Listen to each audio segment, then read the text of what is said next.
Lord, I thank you for giving us this time where we are not just growing in godly fellowship, but we also, each of us, growing in the knowledge of your love, of your grace, and what you have done for us. We are growing in the knowledge of a new life that you have given to us as a gift. Father, I thank you for this new life. As we are learning more and more, it is breaking down all the strongholds, all those lies that had held us captive, held us into bondage all these years, are now all broken. Thank you that you're continuing to speak to us right now. Take control of this session, O Holy Spirit. Speak to us. Make this teaching absolutely easy to understand. Thank you, Holy Spirit. Thank you, Jesus, for your blood and for the salvation that comes through you. Father, in the name of Jesus, I pray. Amen. Hallelujah. Thank you, Jesus.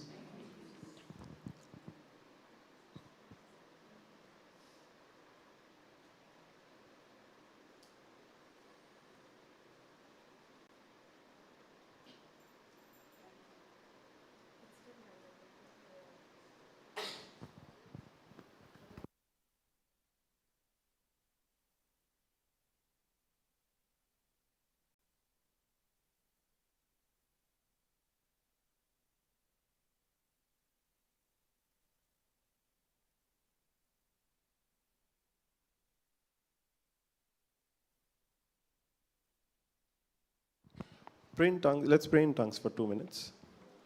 Shigara parara sikatara mana mani mina mana mana mana mana marikitore shikara lara para para manama natara sikatara shunonoriara kadara para para para para nampiro kirasina nara katara shikatara no separari dikone nara manama harapira nara kotoro shikara lara para nitero de kasira nama nama Kodoro shikara lara bara namaniara katarashu. Ninki dore saratara shira mama namaniara katara shikara laraba. Nampirati katara nuporo shira kadara siara sikatarana. Niniki dore shira nama nama nama namariara katara para para. Shikara tara tara mama nama nama nama.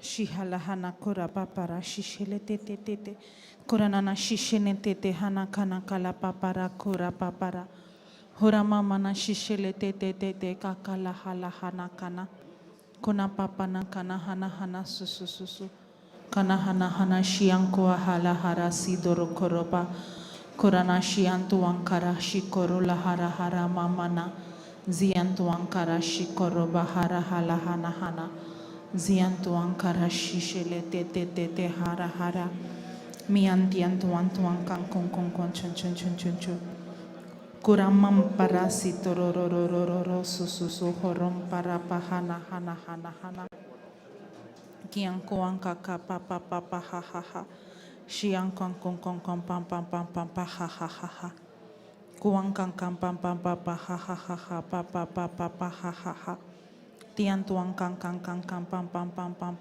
ha ha. Papa rahana hana papa pa ha ha. Papa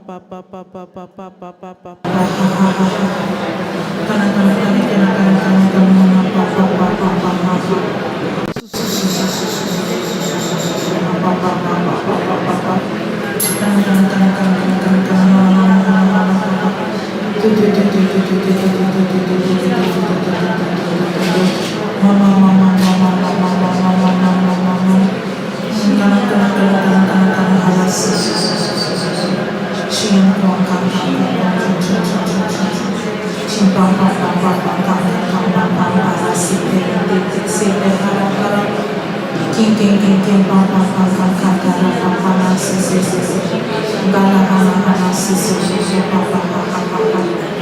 mama mama papa papa ha ha ha ha. Kana kana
Praise Jesus.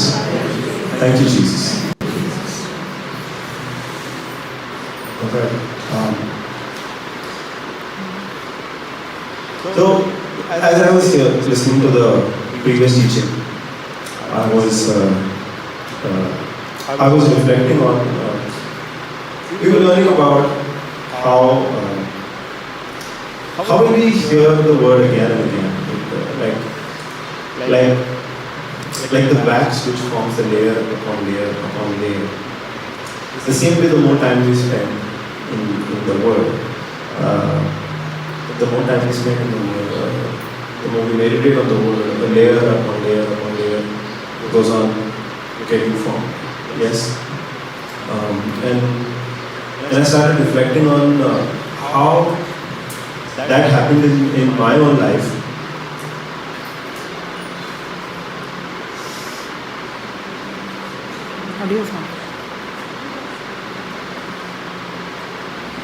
How that happened in my own life, and what the Lord taught me through that.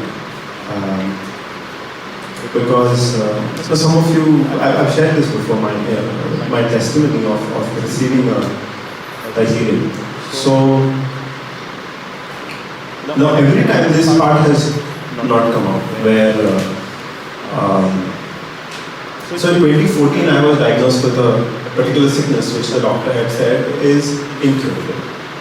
And from 2014 to 2020, it was the end of 2014 till 2020, I did not know the truth. So I did whatever the doctor told me. And in that time I was constantly praying and believing that God will heal me. And I was praying that it would be a miracle itself. Because the doctor had said, right, there is no cure. So if I have to be healed from an incurable disease, it has to be a miracle. It cannot be any medicine. So from 2014 till 2020, I did that, taking all the medications, following the advice of the doctors, but also praying at the same time and asking God to heal me. And that included many different prayers. On the second day, Brother Jude was sharing how he was so sin conscious that he would all that he could think about was what sin he has committed, and that he has to go and get forgiveness for that sin. In a similar manner, I was sickness conscious, because everything that I did was based on that fact that there was a sickness in my body. What I ate, what time I slept, what kind of work I did, how much I went out, how much I stayed in the house. Everything was based on that sickness. It's like for however I was living my life, the foundation of that was sickness, because I could not do anything without considering the sickness. because the food had an impact on the sickness. The lifestyle had an impact on the sickness, where the symptoms would become more and more. So my way of trying to cope with that is to, first of all, do whatever the doctor had said, but keep on praying and ask God to heal me. When, how, that I do not know. I say, God, whenever it is your will. Not knowing what God had already done for me. Not knowing that He had already healed me. When we keep hearing this again and again and again, now you have been attending multiple retreats. Every retreat we repeat the same thing. You are not going to be healed. You are already healed. If not here, if you are at home and you are hearing online also, there also you get to hear, you are not going to be healed. You are already healed. So right now, in fact, people who don't listen regularly also, they know we are not going to be healed. We are already healed. You ask them, is God going to heal you? They're saying, no, I am already healed. And then, still, the prayers are, can you pray that God heals me? So it has sort of become a formula that, okay, we know God has healed me. I am already healed. But at that time, I did not know even that. So I was going to God and praying, God, heal me. And I was asking for intercession from all the saints, asking different people to heal me, went to different places, and nothing was happening. Of course, nothing was happening because I did not know the truth. But in 2020, I came to know the truth. And I immediately accepted it, because at that time I had reached a place where I was like, I don't want to live my life this way. There were other things also that at that time sort of put me in that situation, because there were fights happening at home. It was the COVID time. My tension at that time, my stress at that time was super high. My fear level at that time was super high. And I was thinking, if I get COVID, no chance I'm getting out of this. This is going to be death, because whatever medicine you could take at that time for COVID, I could not take that, because that very medicine would give me side effects, and severe side effects. So my fear level at that time was absolutely high. But then I heard it preached that God is not going to heal you. God has healed you. And the good thing is, it did not become a formula at that time. Along with that preaching, the understanding was given how God has already healed you by taking that sickness upon Himself and nailing it on the cross, and in exchange, giving His life to me. Giving His life to me. Now, at that moment, it made a very logical sense to me. Because I liked reading, and I like studying. Like, whenever I studied, I would draw these diagrams, draw arrows between them, create these figures. I wanted to see the connections between all of that.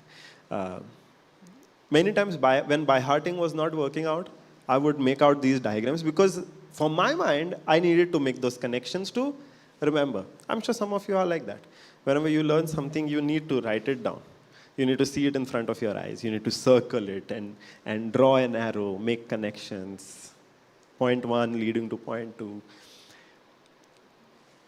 When the word at that time was preached, it made that logical sense to me, because I understood exchange.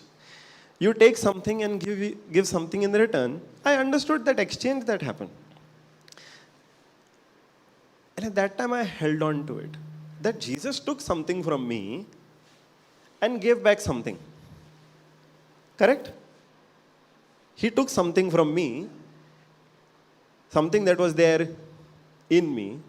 He took it on himself. And what was his, he gave it to me.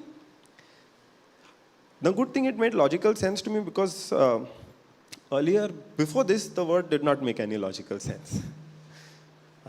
It was just stories. It was just stories. But at that time, the Lord spoke to me in such a way that it made sense, and I held on to it so tight, and I said, this is what has happened.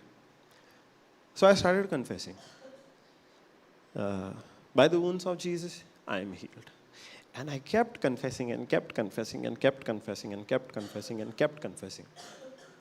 And just before this, I had activated my gift of tongues. So I kept doing that as well, praying in tongues. Whatever I was doing, either I was confessing that by the wounds of Jesus I am already healed, or I was praying in tongues, be it riding the bike, be it cooking in the house, being just sitting and watching some video. Whatever I did, even if I'm just sitting outside in the balcony, I would do one of these things.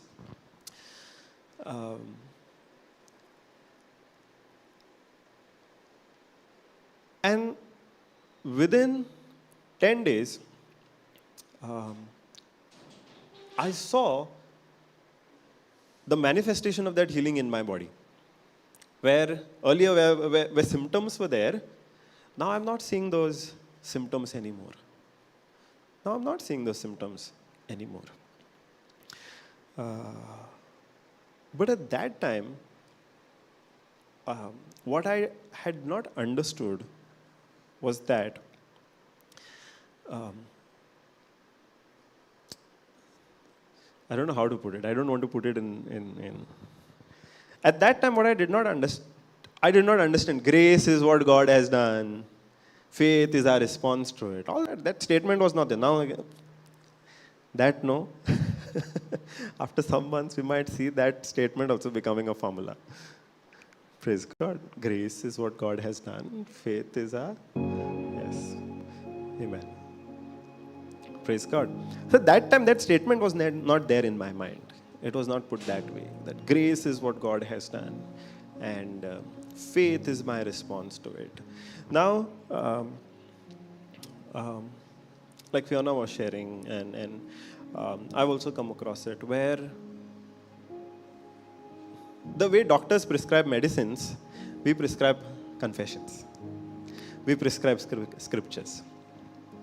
And again, the way doctors say, you do this, and after 7 days you come and see me. We also do follow-ups like that. You take this scripture, you do this confession. I will call you back in 7 days, and then we take a report.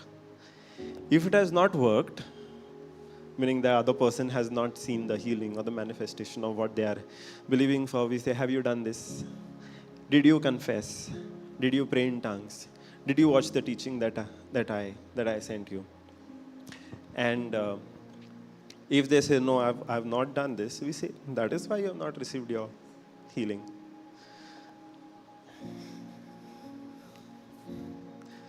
We also have become doctors. Praise the Lord. Thank you, Jesus. Unknowingly preaching law. Where only if you do the confessions, only if you pray in tongues, only if you continuously hear preaching and the teachings that we share over WhatsApp or on YouTube or anything, only if you do that, you will receive your healing, you will receive your blessing, you will receive your job, you will receive peace in your family. It's a very subtle way of pushing law, getting people to operate by law in that law mindset. Only if you do this, you do that confession, and you'll receive your healing.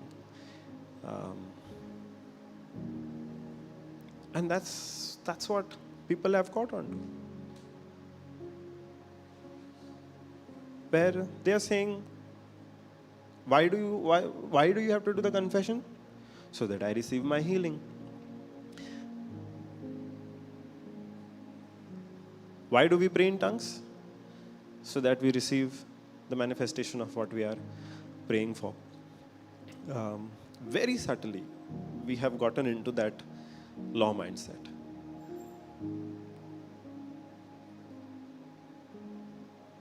Praise Jesus. When I reflect back on my healing, at that time, the way the word was preached, there was no confusion. There was no confusion. It was clear the Lord has already healed me. And if I'm doing the confession, if I'm praying in tongues, it is not so that I can get God to heal me. It is not so that I receive my healing. If I'm doing the confession and I'm praying in tongues, it is to get myself to that place where God has already provided for my healing. If I'm doing the confession and if I'm praying in tongues and if I'm hearing preaching all the time, it is to renew my mind that I'm already healed. Not so that God moves and then He heals me. Then He heals me. A lot of times I hear Hebrews 11:6 being preached. Faith is the only thing that pleases God. So we try to operate in faith so that God is pleased and then He does something for us. Very subtly getting into law mindset. Again, shifting the focus from what God has done to what I have to do. But the confession that I did when I heard the gospel preached for me in 2020, the way it was preached, it was very clear. God has already healed you. God has already moved on your behalf.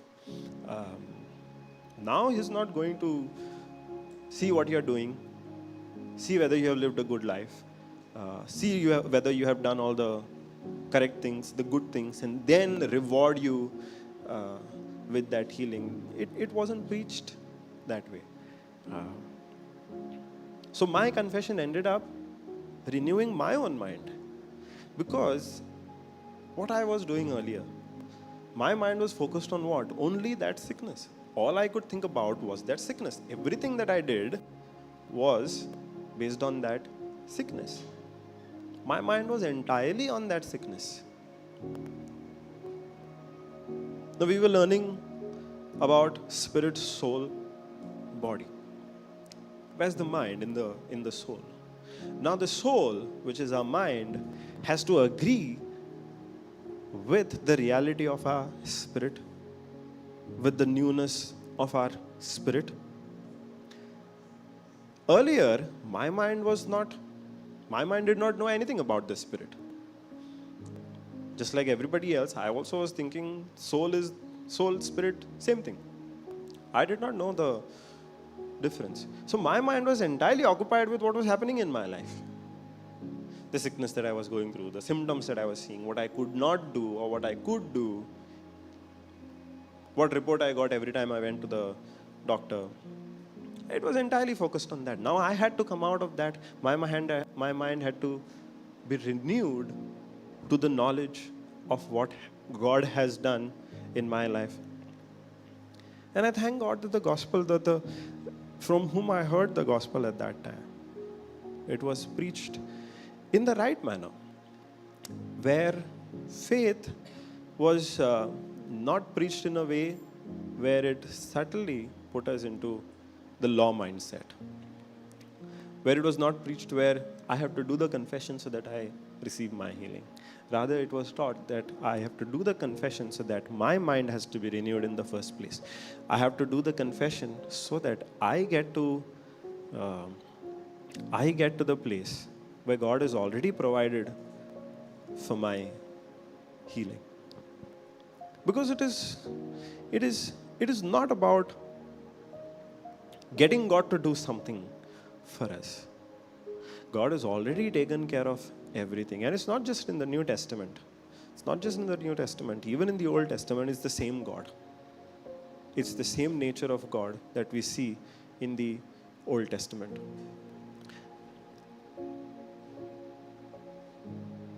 We see that with Adam, where whatever Adam needed, God had already provided. Even before Adam knew, he needed it. Even before Adam knew he needed it, God had already provided for it. In fact, whatever we need today, God had already provided when He created the first man. The air that we breathe, any of it is created today.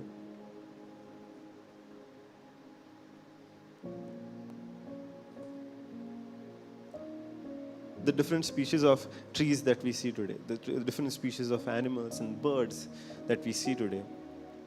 Do you think God created them now or right at the beginning? The oceans, did He create now? The soil that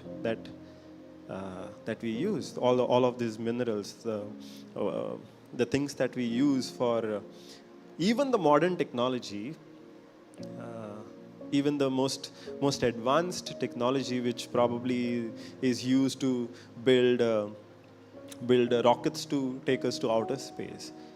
All of the raw material that is needed for all of that, do you think God created it now? No, God had created it right at the beginning. God had created it right at the beginning. Man is slowly discovering what God has created. Man is only slowly discovering what God has already created. God did not say, okay, man is planning to go to space now, let me create the material which they need to build the rocket. He did not think that way. All of it was already there.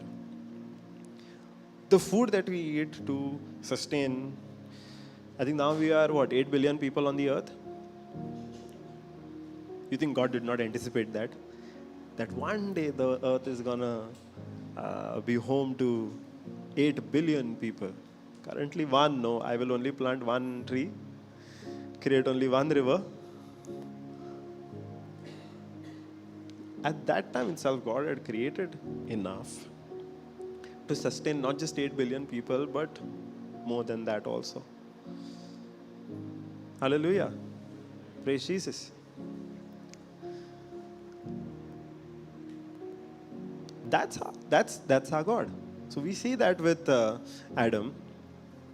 We see that with Abraham, where God said, I have made you the father of many nations. In Genesis 15, God very clearly says to Abraham, I have made you the father of many nations. When does Abraham actually see his son Isaac? In Genesis 22. And when God made the promise, Genesis 15. In those 7 chapters, Abraham covers about 25 years.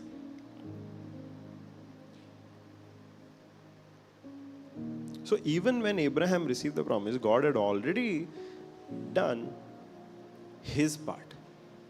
God had already done His part. Later on, when He had to get the Israelites out, He said, I have given you a land. He said, I have given you a land. Now, Abraham believed in the promise.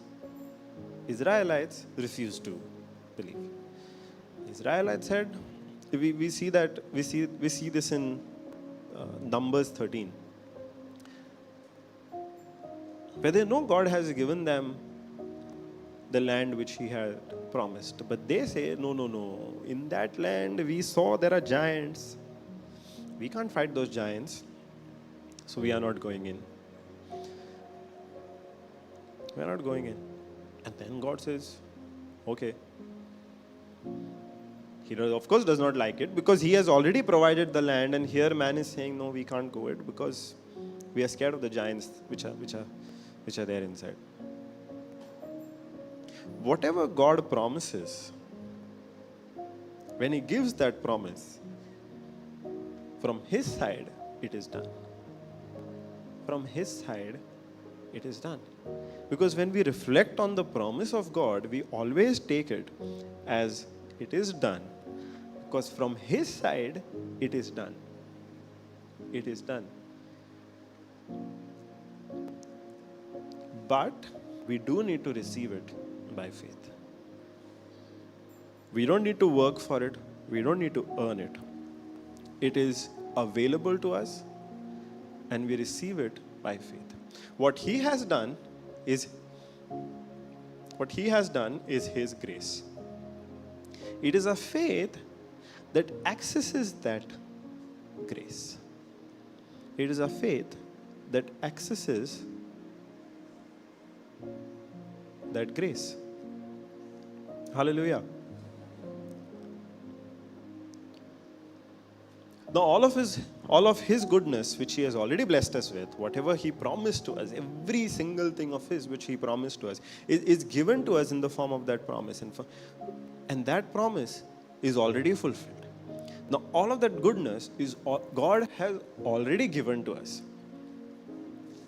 Whatever goodness that you want to see in your life right now, in any area it might be, if He has promised it to you, He has already given it to you. When I say it that way, does it sound confusing? Whatever God has promised to you, He has already given it to you. Does it sound confusing? Doesn't the question come in your mind, if He has already given it to me, where is it? Comes?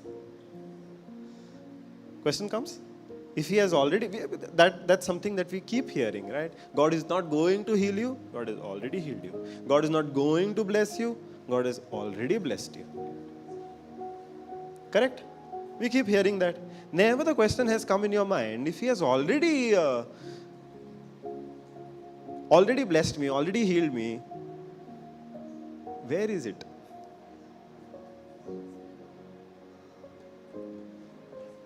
Where is it? In our spirit? But then I can't see it. I can't see it. That's where the problem comes. That's where the difficulty comes, because for us, what we see, it's very easy to believe. What we don't see, we say, right, out of sight is out of mind. If we cannot see something, our mind is not focusing on it.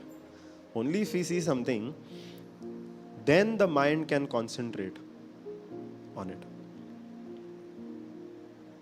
So if God has already blessed us, yes, it is true that it is there in our spirit. It is there in our spirit. Now, even after knowing this truth, it can still be difficult to believe. We can hear these things. But unless we reflect on it, unless we meditate on it, unless we take an action of faith, which is believing, sometimes it just becomes theory knowledge. It is there in our spirit. We might have heard it so many times. So we know the answer.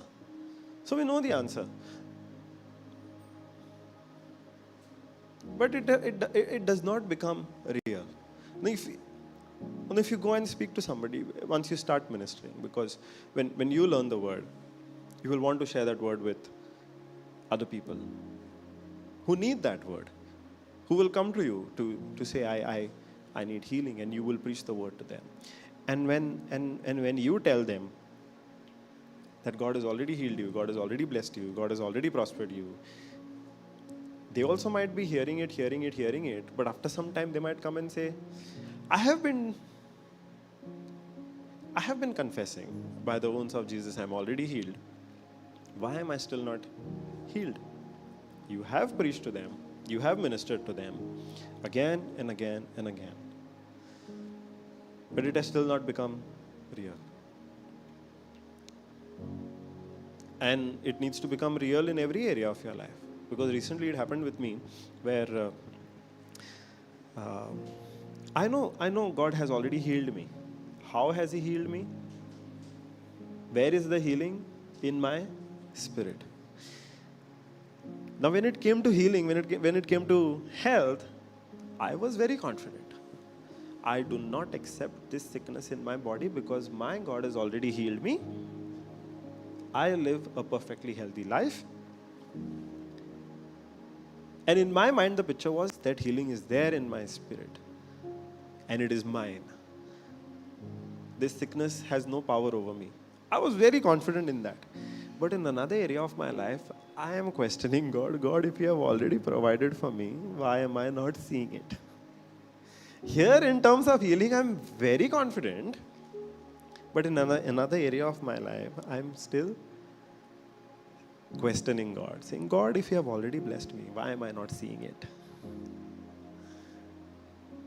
Now, do you think I don't know that the healing, the blessing is in my spirit? I know. Do you think I don't know that God has already blessed me? I know. But all that has become in that area of my life, it had only become theory. I had not meditated on it. I had not reflected on it. All that I had done was heard other people say it. Heard other people give testimonies. But I myself had not reflected on it. So I ended up questioning God.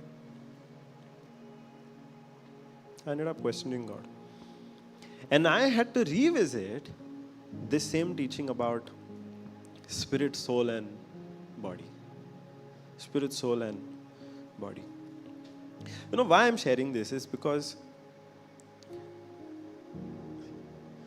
it's easy for somebody to say, you've been preaching, so it must be easy for you. You go everywhere and preach. You keep ministering. You do this every day.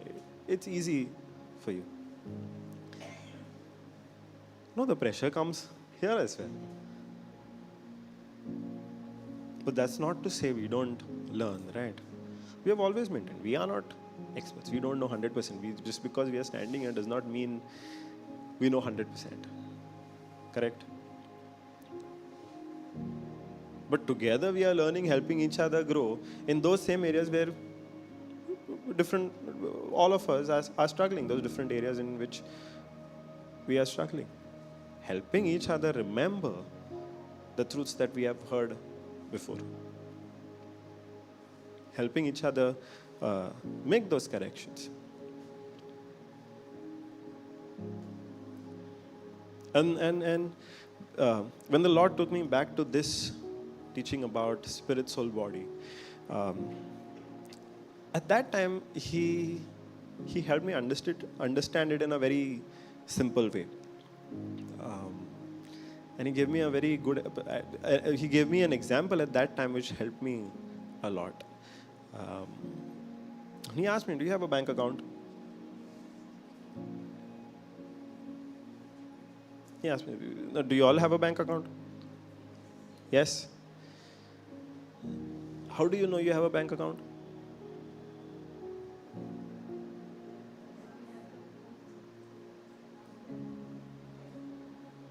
But the bank book is not where all your money is, no? Where is your money? In the bank? So, the bank is your account? That building is your account? So, the account number tells that your money is in your account number?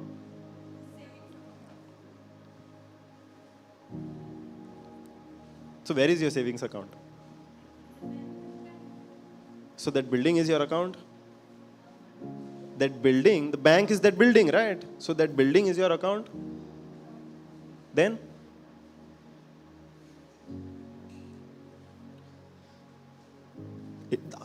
If the building, okay, let's go inside.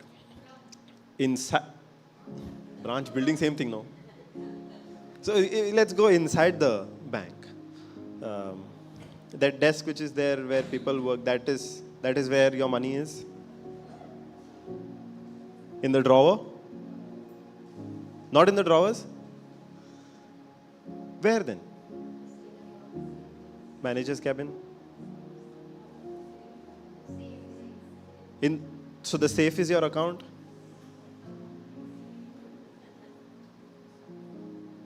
It's so you don't have your money? So bank has, how can it be both in circulation as well as bank have it?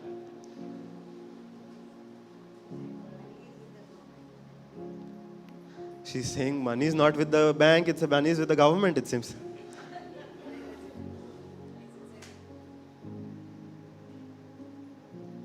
So it's neither the building nor the safe. What is it? Then your account is that computer which prints the passbook. So where is the money? Where is your account?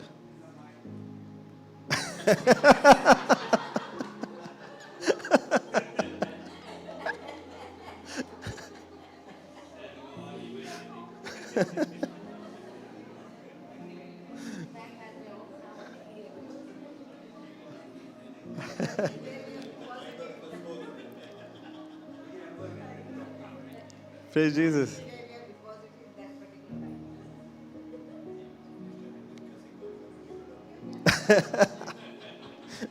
Praise Jesus. Now, our bank account is not something that we can see, right? Can we see our account? Yeah, exactly. Physically, can we see it? But the document itself is not your account. That passbook itself is not where all our money is. Correct. Correct. Correct. Correct. But the account itself is not something that we can physically go and see and touch and feel and pick up and use it for ourselves. That account itself. We have the proof for it. Correct? We have the proof for it. Now, do we ever question whether the account is really there or no? Why not? Why not?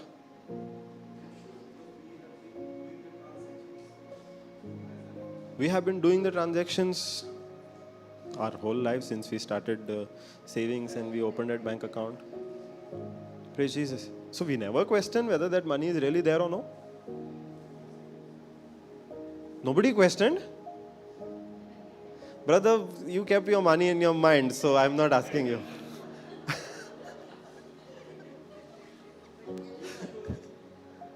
We are sure. Why are we sure? We have the written. We have all of the proofs that our money is there. Now we know exactly where that money is in our account. Now can we see that account? Can we feel that account? No. But we never go to question is because we have the written proof for it. It's the same way with all our blessings. It's there in our account. But we want to touch it, we want to feel it, we want to see it with our own eyes.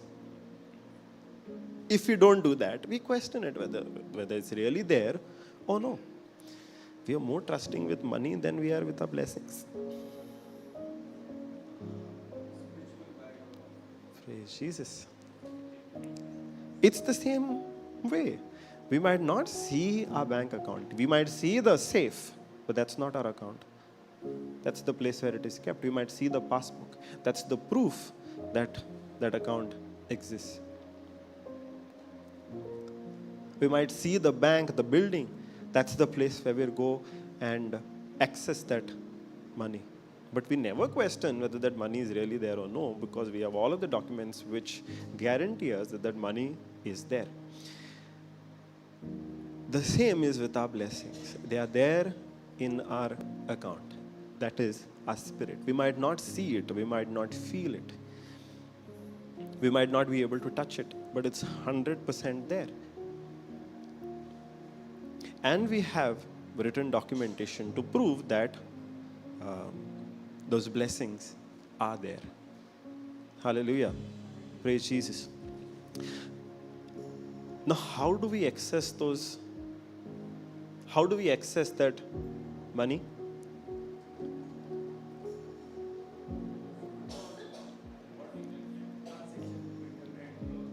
In different ways. You need to make a payment you need to make a payment. Let's say you want to make a large payment. Let's say 10 lakhs rupees. Before that, you still need to be sure that money, 10 lakhs, is really there, right? Or will you simply write a check, 10 lakhs, without knowing how much money is there? We check, correct?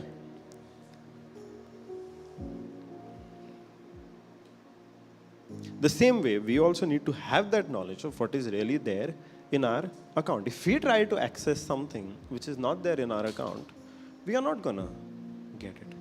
But as long as we know that it is there in our account, we can confidently go and take an action based on it. To when we withdraw money or when we make a transaction, we take an action, right? It does not simply happen in the mind, where I can simply think and I will transfer some money to you, and then it's gonna go through. I have to take an action, whether it be online, whether it be at the branch, whether it is through mobile, or whether I give you a check. That is an action. But behind that action is the belief that whatever transaction I'm doing, there is that amount needed. There is that amount needed. Do we keep verifying? Is it there? 100% there? Or we just look once at the passbook or the bank statement and we are convinced, yes, that is there. And then we take an action based on it.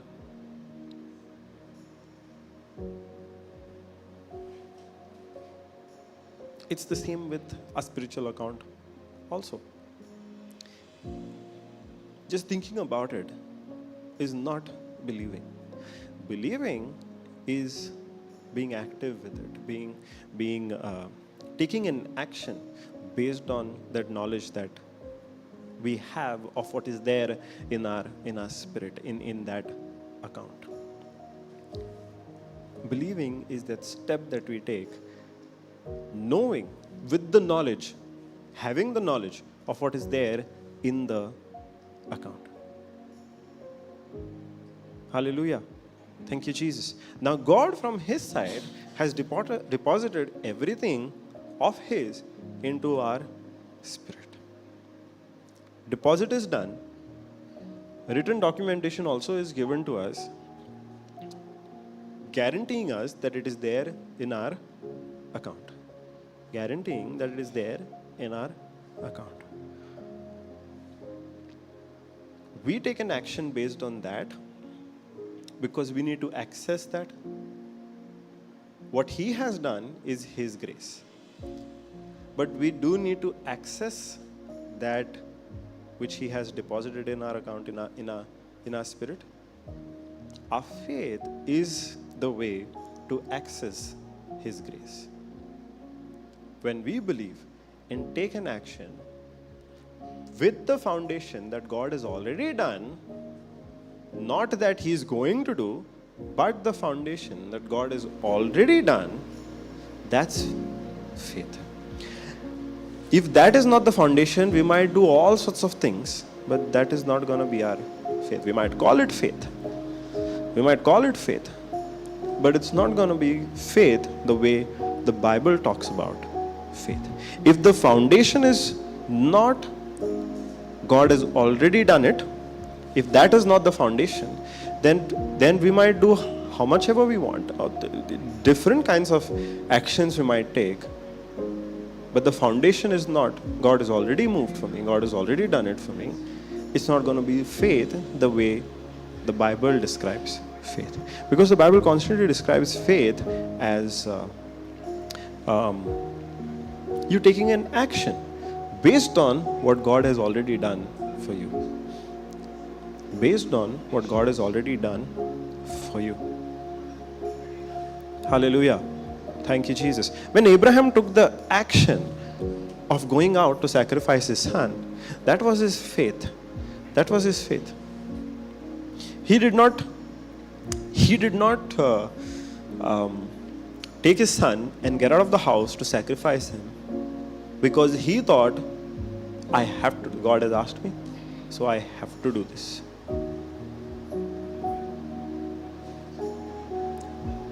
he knew that even if he goes and has to sacrifice his son, God still has to raise him back to life. Did you know that? That's what he was thinking. Abraham never considered his son dead. He never thought that his son would be dead. Instead, what he always thought was that even if Isaac dies, God will still raise him back to life. Why? Because God had promised him that it is through Isaac that he will be the father of many nations. Abraham never even thought of Isaac as dead, that he's going to lose Isaac. Hallelujah. Thank you, Jesus. So when he moved out with the faith that no, God is faithful to his word.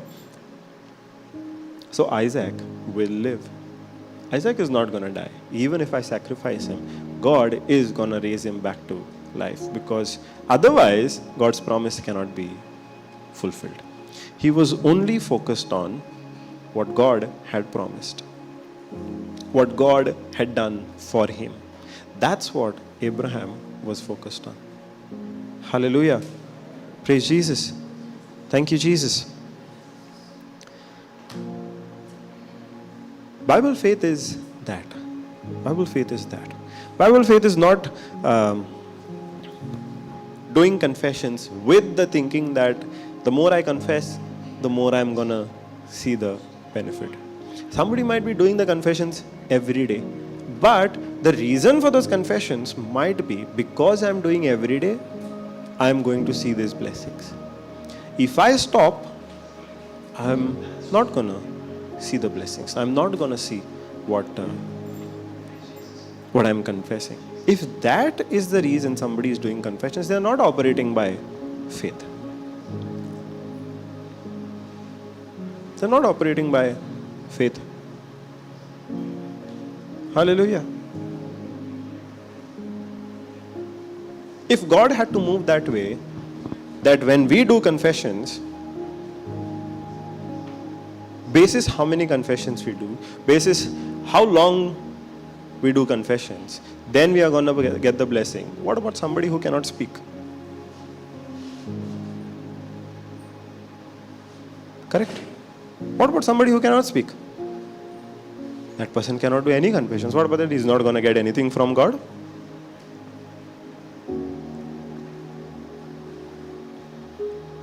Now we have to ask ourselves, do we see confessions as a formula?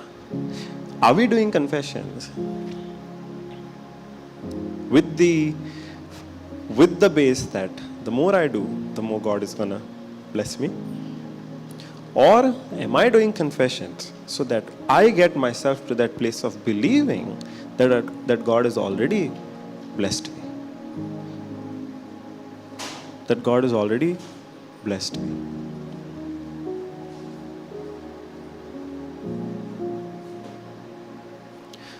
God said to the Israelites, I have already given you the land. You go, you step into it and possess it.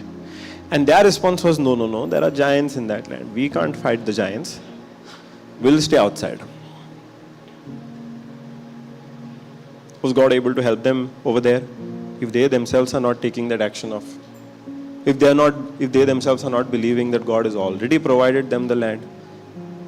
That's why they remained outside. But much later, when that generation has passed, and now instead of Moses, Joshua is leading the Israelites, God says the same thing, go and possess that land. I have already given it to you.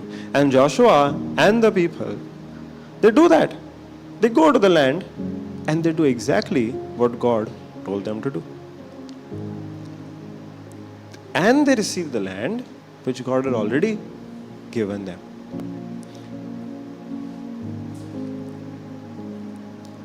Did the Israelites have to do anything to receive from God? No. God, from His side, had already given the land to them. All that they had to do was believe it, take that step of faith. Take that step of faith. and enter that land. One generation of the Israelites refused to do it. The next generation of the Israelites did that, and they possessed the land. God said the same thing. The system was the same.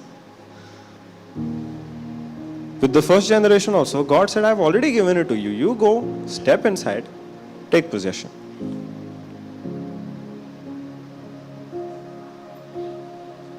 First generation refuses. Second generation, they say, okay, God, you say you have already given it to us. We believe you. So we are going to go, enter, and they receive the land. In that they did have to fight. They did have to fight the people that were already there in that land. But they were not fighting to get that land from that other people. They were fighting guaranteed that the land is theirs. Guaranteed that the land is theirs. Hallelujah. Praise Jesus. Thank you, Jesus.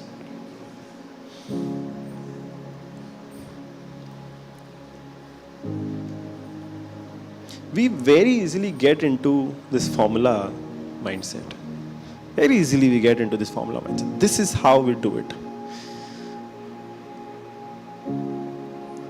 Some of us now in the future might be tempted to sleep for a while before we come to class.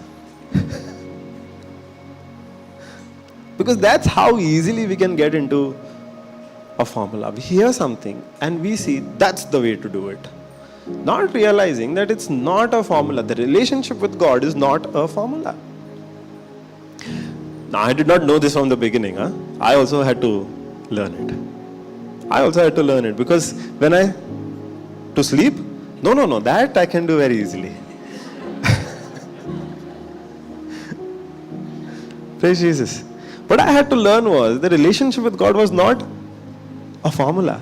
Because when I started coming here, all that I was doing was online.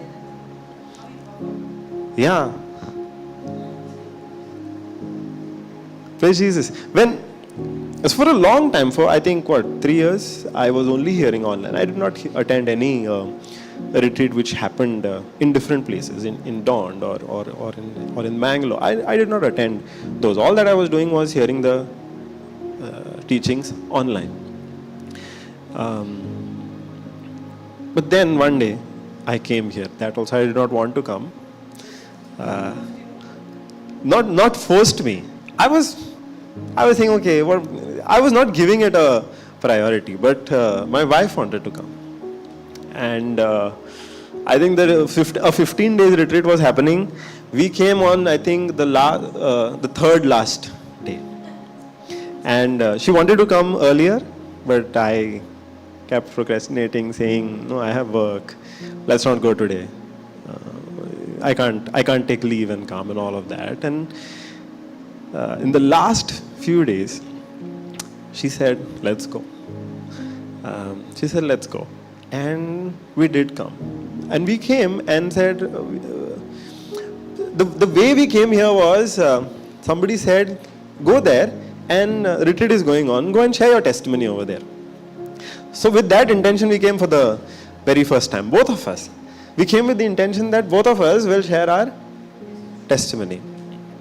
And that day we reached in the afternoon. And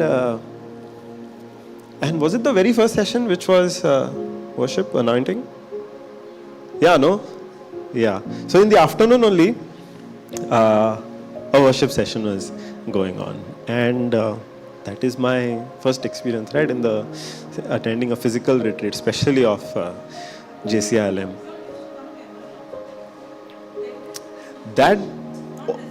I should say that, not residential retreat. And over there we used to not have, we have worship, but nobody went and laid hands or anything.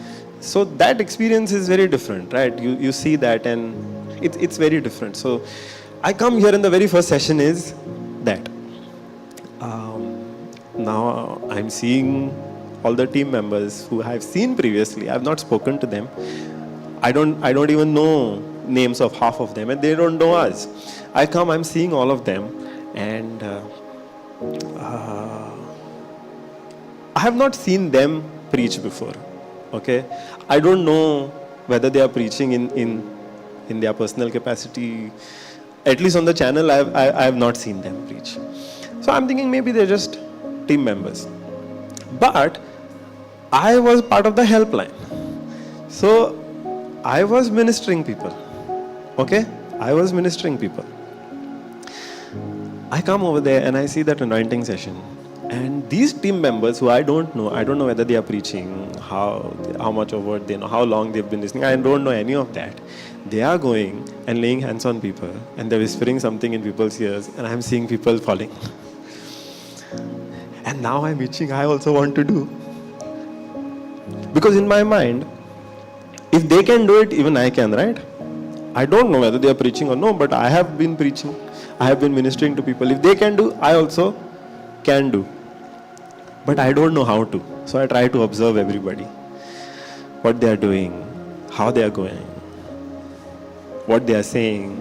They're going and whispering. I can't even hear because they're going and whispering in something in everything. And people are going on falling. Looking at that by faith, I thought by faith, I went and laid hands, nothing happened. And then question comes, why it did not happen? What I have to do? What I have to do? Believe. Praise Jesus. Believe that when I lay hands on people, they will fall. Praise Jesus.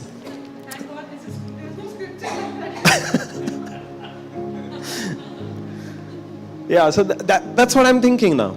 And that session is over. Nothing has happened. I myself have not fallen when they laid hands on me. Session is over. After that, we give our testimony and then we go home.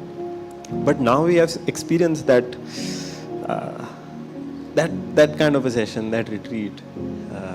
And everybody was really nice. Huh? Even though we had not spoken to them previously, everybody was really nice. So we want to come again. But immediately after that, the next retreat was happening in Mangalore.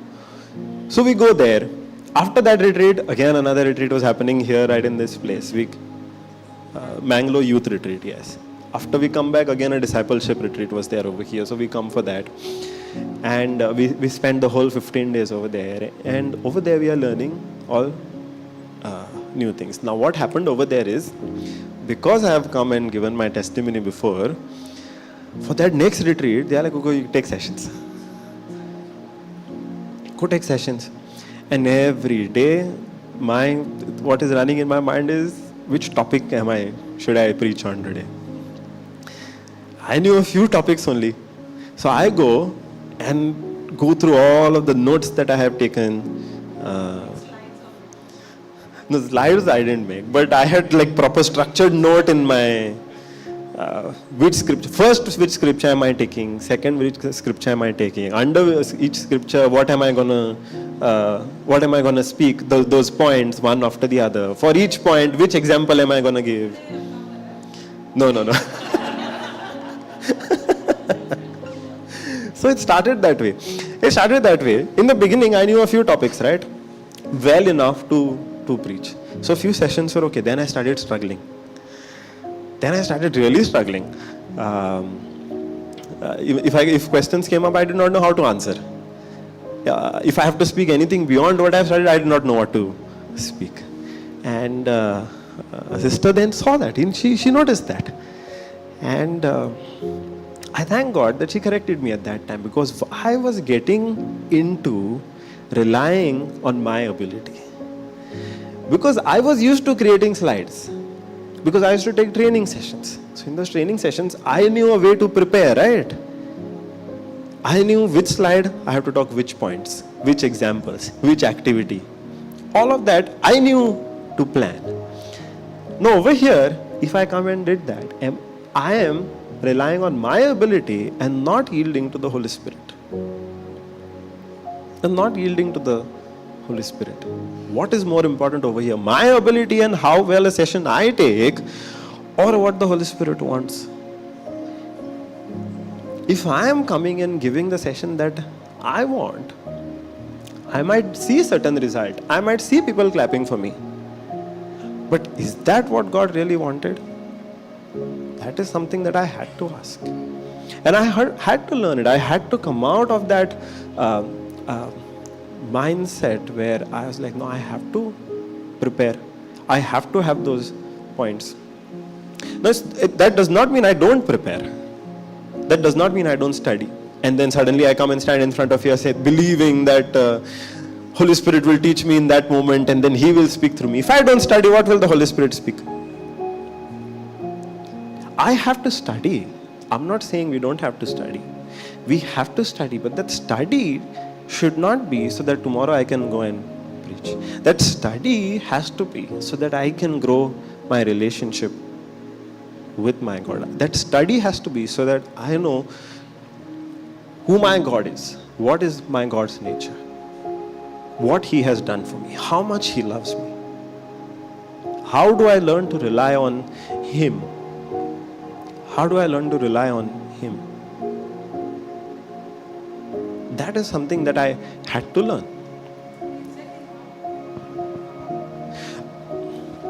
Exactly how I came out of it is, it took, I think, 2 or 3 retreats. 2 or 3 retreats. One thing that I had to do is not try to cover different topics. Because it's like yesterday I have taken a session of calling things. The next day I have taken a session on Mark 11:24. I should not. I have already given my testimony, no? How many times to give it? I should not repeat my testimony. I should not repeat the same teaching. I should not repeat the same scriptures because I have already taken. Why to repeat the same thing again and again? That is something that I had to come out of. So instead of going wide and covering as many topics as I can, I had to learn to dive deeper into one single topic. Correct. How many times to give the same testimony? And I stopped giving my testimony, you know. I had stopped giving my testimony saying, and this specially happened because I started seeing the same people coming. I'm like, they already know what to give the testimony. They already know. They'll be like, why are you coming and saying the same thing again and again and again? That's what I was thinking. In fact, even today that thought came. When I started speaking, I'm like, you've shared this before. It's the same people. They already know this. Praise Jesus. But each time,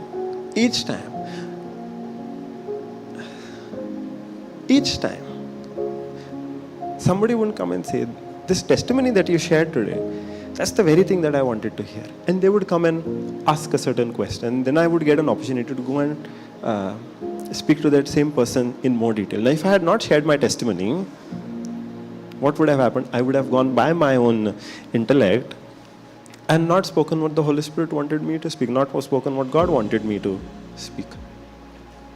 Hallelujah. Praise Jesus. So instead of going wide, now, as I study, that's when we can go and preach. But just for the sake of going wide, if I'm going and taking multiple sessions, that's something that I had to learn not to do, because I was getting into relying on my ability. Structure, points, examples, activities. I study, I still make notes. I might even plan that today I'm going to preach so and so, so and so, so and so. But when I stand here and I start speaking, the Lord reminds, speak this. Go to this scripture. Now, I have not planned that scripture. How can I go to that scripture? But in that moment, if I don't yield to the Holy Spirit, I see a big difference in how the session goes after that. It might not, a lot of times, I have started preaching on something and I have gone to a certain place. In my mind, I'm thinking, it does not make sense. This does not even connect. This does not even connect.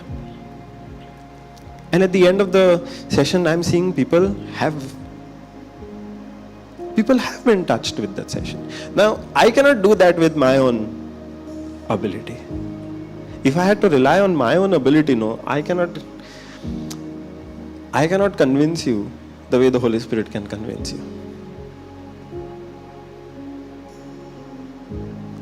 If I am relying on my own ability, 100% it is going to be a performance. Then I have to think about how I stand, how I move. Correct. Because in my profession, all these things were taught. That you cannot move beyond 2 steps to the left and beyond 2 steps to the right. Yeah. Here I am seeing everybody going from one end of the hall to the other. If we go by the world standard, this is an absolute failure. These people do not qualify at all to be preaching. But thank God it's not the qualification that the world gives us. Were you surprised? In spite of not following, still the crowd is engaged? Yes. Yes. It's not just that every time I get that realization, even now, I'm standing with my one leg bent.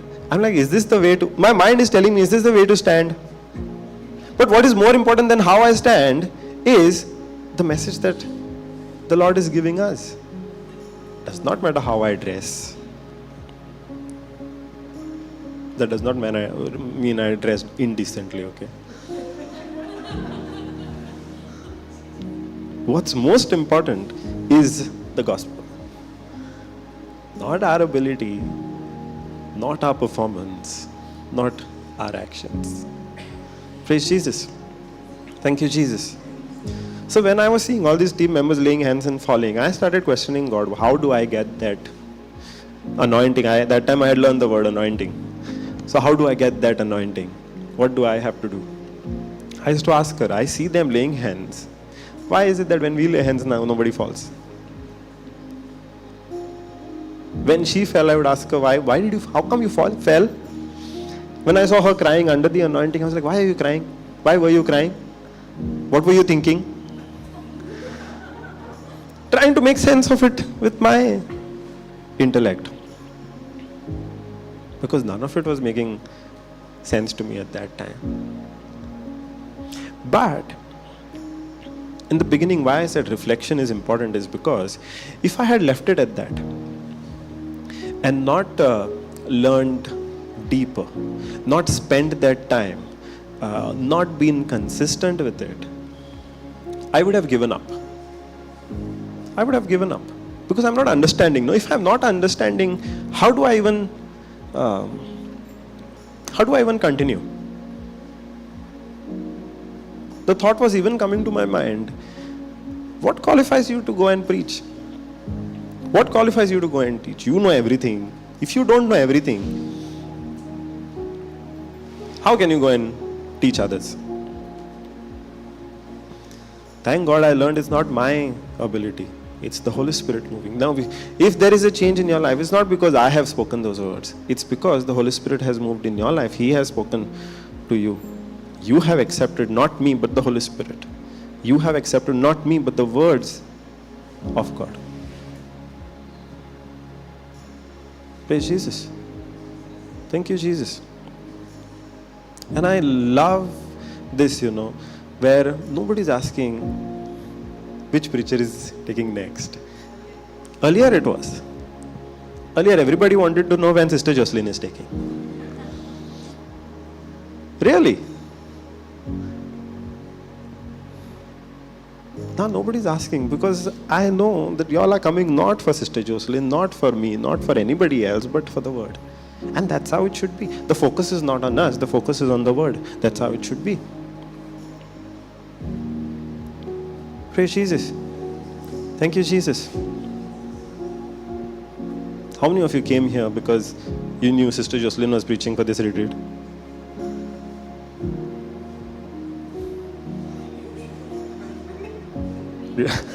Okay, you knew, but is that the reason you came?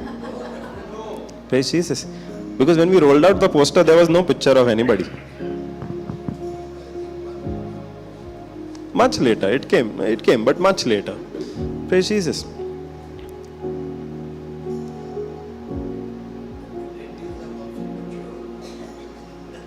Hallelujah. Now it's no more about any single person. It's about Jesus. It's about what He has done for us. Hallelujah. Praise Jesus. If I had not reflected, if I had not stayed consistent, even at that time, even in 2020, when I heard the gospel preached for the first time, and I knew that Jesus had healed me, and the confessions that I did and the praying in tongues and the hearing the preaching the whole day, I knew I was not doing it so that God then sees my effort and then He blesses me. No.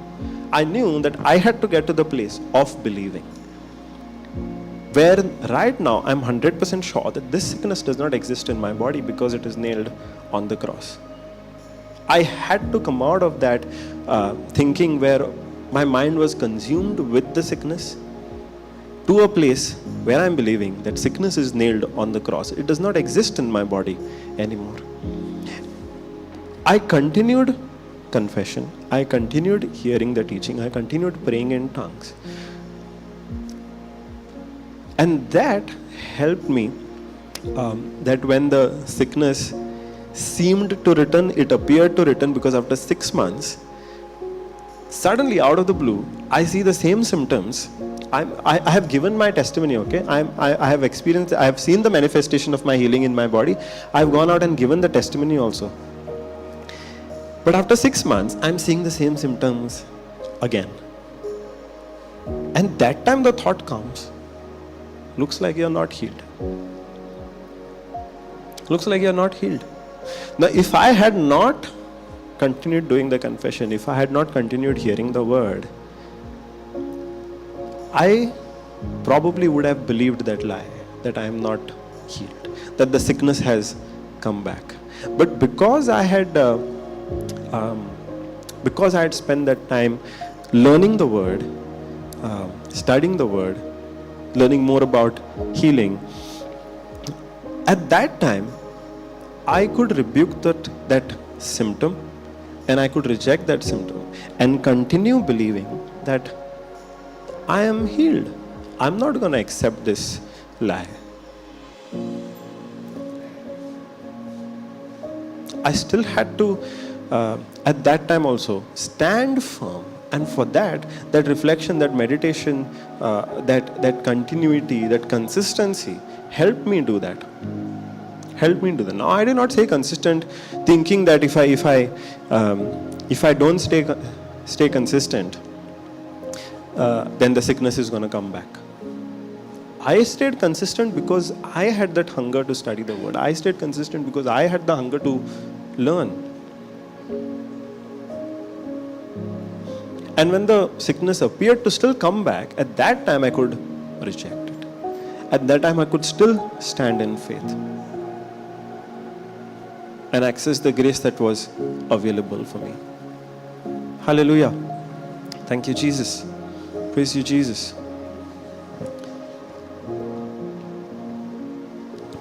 So we do use our time, not wasting any of it. Because we do need to live with the foundation of everything we do has to be that we are now living under grace. We are no more living under law, having the law mindset that our performance determines God's move in our life. The foundation has to be we are living under grace. The more we meditate on it, we were learning, right, how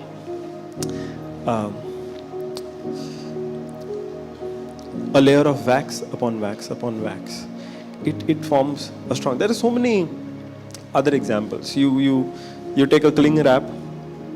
If it's just one layer, you poke, you get a hole in it. But if you take the same cling wrap, you make roll upon roll upon roll, layer upon layer upon layer. Then you poke it with a scissor also, it does not form a hole. We take one rope, it's easier to cut that. We put another, we make a bunch. It's not easy to cut that. That's what happens when we stay consistent. That's what happens when we keep studying. That's what happens when we keep meditating. That's what happens when we stay in the Word. When we live by faith. We don't stay in faith. We live by faith. If we are to operate in the newness of this life, we have to renew our minds to be constantly aware of that new life. If we are operating by that same old thinking, we are not going to see any change. The change has to happen in the mind, where the mind is renewed to see the change that has already happened in the spirit. The spirit is not pending change. The spirit is already changed. It's renewed. It's made brand new. The change that is happening is in the mind. And that's why we do what we do. Not to get God to move on our behalf, but so that we can access His grace. So that we live in the grace that He has already provided. Hallelujah. Thank you, Jesus. Praise you, Jesus.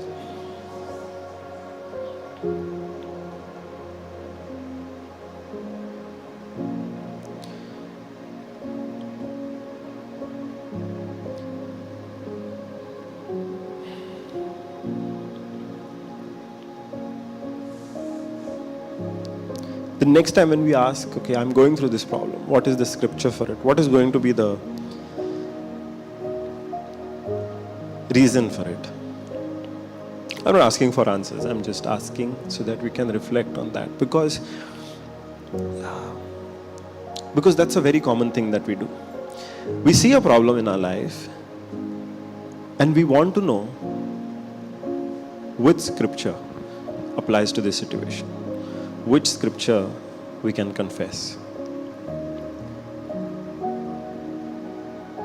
Now that same action can be an action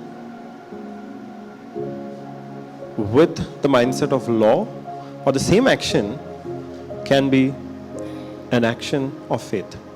If we are taking scripture, if we are looking for scriptures so that we can confess that scripture and then receive what we are confessing, we're slowly getting into the law mindset. But if we are asking for the scripture to understand what God has already done for me and believe that, and with that faith access, have the foundation of His grace, then the same action can have a different result. Asking for scripture itself is not wrong. But why we are asking for the scripture, that is something that we need to reflect on.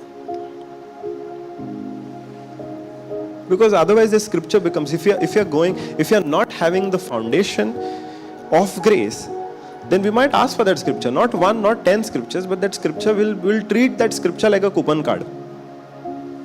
We'll scratch that scripture and expect to get some benefit. That's not how it works. If the foundation is not grace, that's not how it works. Praise Jesus. Now you might think I'm saying don't do confessions. I'm not saying that.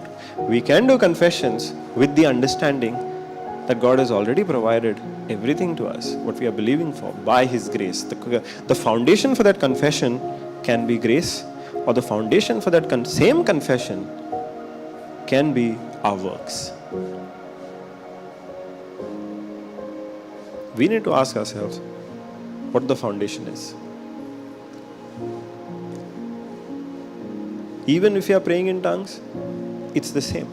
Even if you are listening to the word, it's the same. We need to ask ourselves, what is the foundation? Is it God's grace, or is it our performance?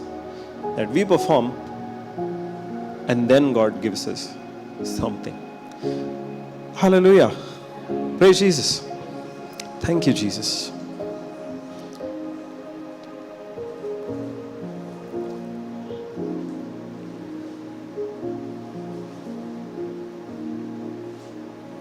Okay, let's close our eyes.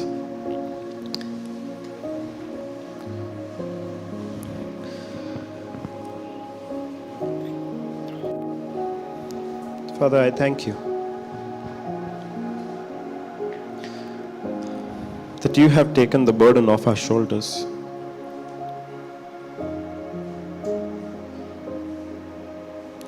Father, I thank you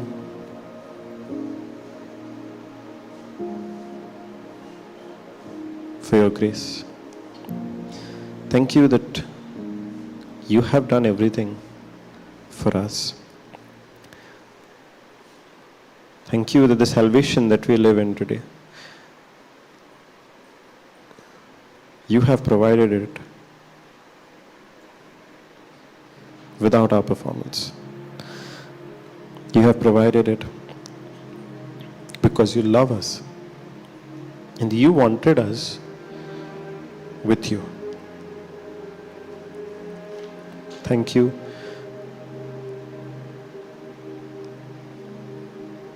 that the healing, that the prosperity, that the peace, love, joy that we need in our life, you have already given it to us. Because you want us to experience the fullness of life which comes from you, with you, in your presence. Thank you, Father, that you're helping us to learn how we enter that place in which you have already given us everything that we need. That you are teaching us how to access that place of your grace by faith. Helping us to come out of that performance mindset, to come out of relying on our effort to get something from you. But instead, live in the knowledge that you have already provided everything that we need. Thank you, Father, that you're helping us live in that knowledge every day. Thank you, Holy Spirit, for reminding us every day. Thank you for the people you have put in our life who are helping us.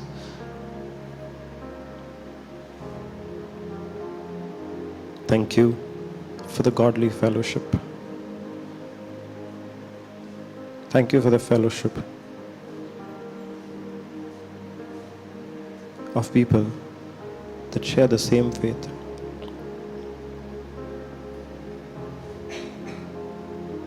Thank you, Father. Thank you, Jesus. Thank you, Holy Spirit.